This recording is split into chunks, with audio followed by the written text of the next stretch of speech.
warahmatullahi wabarakatuh. Salam sejahtera buat kita semua. Halo sahabat mahasiswa atau calon mahasiswa baru. Semoga selalu berada dalam keadaan sehat dan baik-baik saja. Amin. Welcome back to my channel, Helma Sikumbang.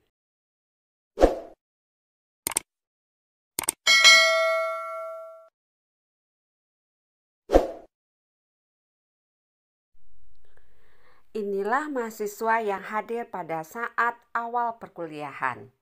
Ayo, apakah diri kamu telat? Ataukah kamu ada tepat waktu?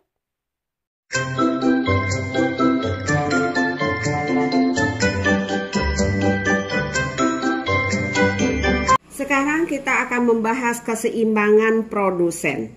Kalau kita bicara keseimbangan produsen berarti kita bicara isokos dan isokuan. Nah, kuadran yang pertama ini sumbu vertikal melambangkan kapital dan sumbu horizontal melambangkan labor atau tenaga kerja. Ingat, kapital dan labor adalah faktor produksi. Karena kita bicarakan dari sisi produsen. Nah, kita buat dulu isokosnya. Isokos bentuknya sama dengan budget line. Nah, ini isokos. Nah, titik ini adalah pada saat itu L sama dengan 0, jadi titik ini uang yang ada dibagi dengan harga kapital. Pada saat ini K sama dengan 0, uang yang ada dibagi dengan harga tenaga kerja atau labor. Isokos, ini yang disebut dengan isokos. Iso artinya sama, kos artinya biaya, berarti bahasa Indonesianya kurva biaya sama. Jadi, isokos adalah kurva yang menunjukkan batas maksimum faktor produksi yang bisa dibeli dengan menggunakan sejumlah uang tertentu. Misalnya persis sama dengan budget line. Cuma budget line kita bicara dari sisi konsumsi. Kalau isokos kita bicara dari sisi produksi. Seandainya titik, katakanlah ini pada titik T, ini di luar kemampuan kita, di luar anggaran yang ada. Kalau pada titik H, ini di bawah batas maksimum produksinya. Sementara tujuan kita adalah untuk mencapai produksi maksimum. Berarti ini kita abaikan. Kapan kita mencapai ke produksi maksimum? Pada saat berproduksi pada kurva isokos. Ibu ulangi lagi, isokos adalah kurva yang menunjukkan batas maksimum jumlah faktor produksi yang bisa dibeli dengan menggunakan sejumlah anggaran tertentu. Oke. Kemudian berbicara mengenai keseimbangan produsen, berarti kita berhubungan dengan isokuan. Nah, isokuan bentuknya sama dengan indifferent curve. Ini adalah isokuan.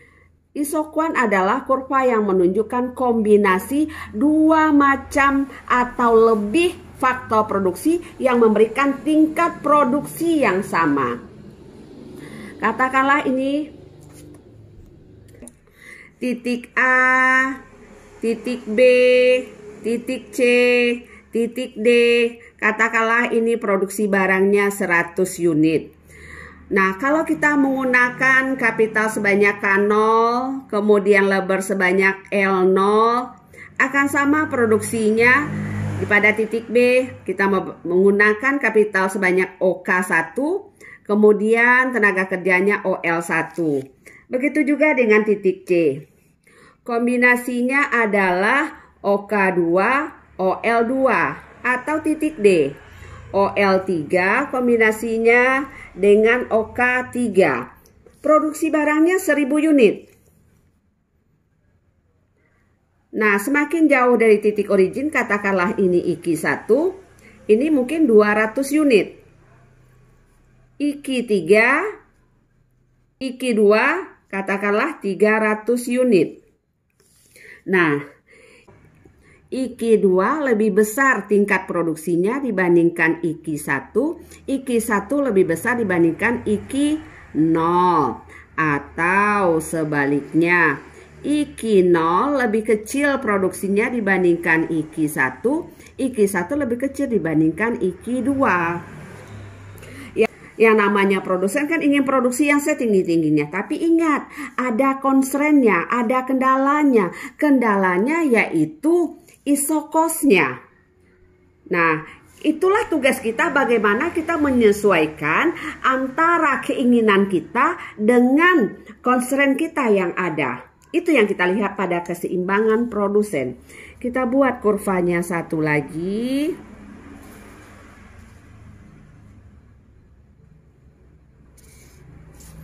Sumbu vertikal melambangkan input, sumbu horizontal juga melambangkan input. Inputnya yaitu kapital dan labor. Sekarang kita buat isokos. Nah, ini isokuan ya, ini kurva isokuan. Iso artinya sama, kuan artinya jumlah. Jadi kurva jumlah sama.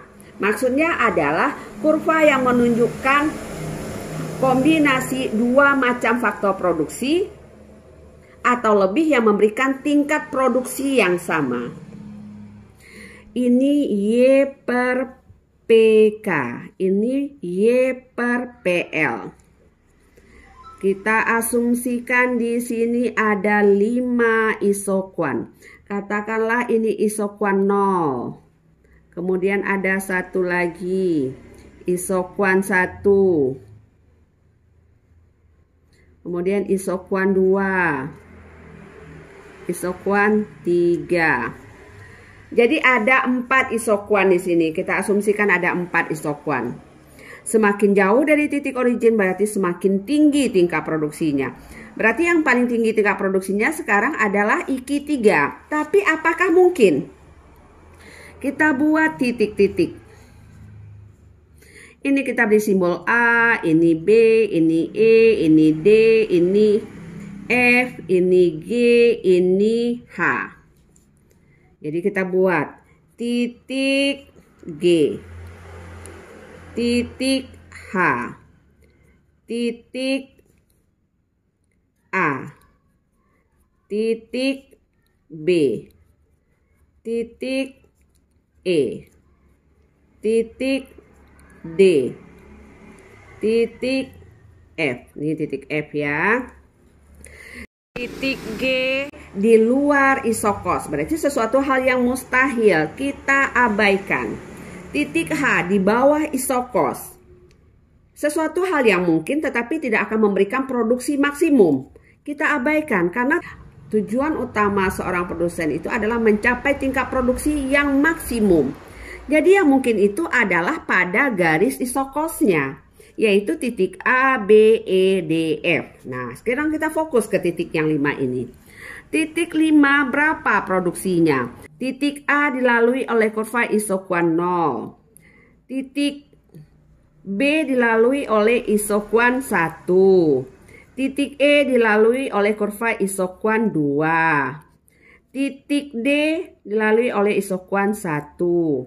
Titik F dilalui oleh isokuan 0. Jadi yang paling tinggi isokuannya kan isokuan 2. Berarti ini nih yang paling tinggi.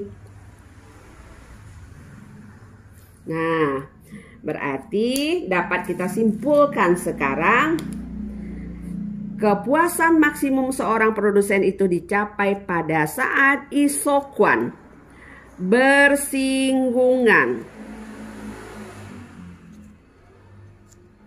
dengan isokos. Jadi bukan berpotongan ya. Titik A, titik B, titik D, titik F itu berpotongan. Sementara titik E bersinggungan.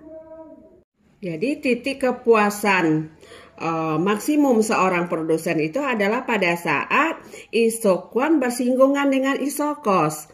Kalau kita buatkan kurvanya, ini sumbu vertikal kapital, sumbu horizontal labor, origin. Ini isokos. Ini Y per PK, titik ini Y per PL disinggung oleh isokuan pada titik E, berarti tingkat produksi maksimum pada saat penggunaan tenaga kerja sebesar OL0 dan kapital OL0. Jadi kurvanya mirip sama dengan titik kepuasan maksimum seorang konsumen, tetapi berbeda artinya.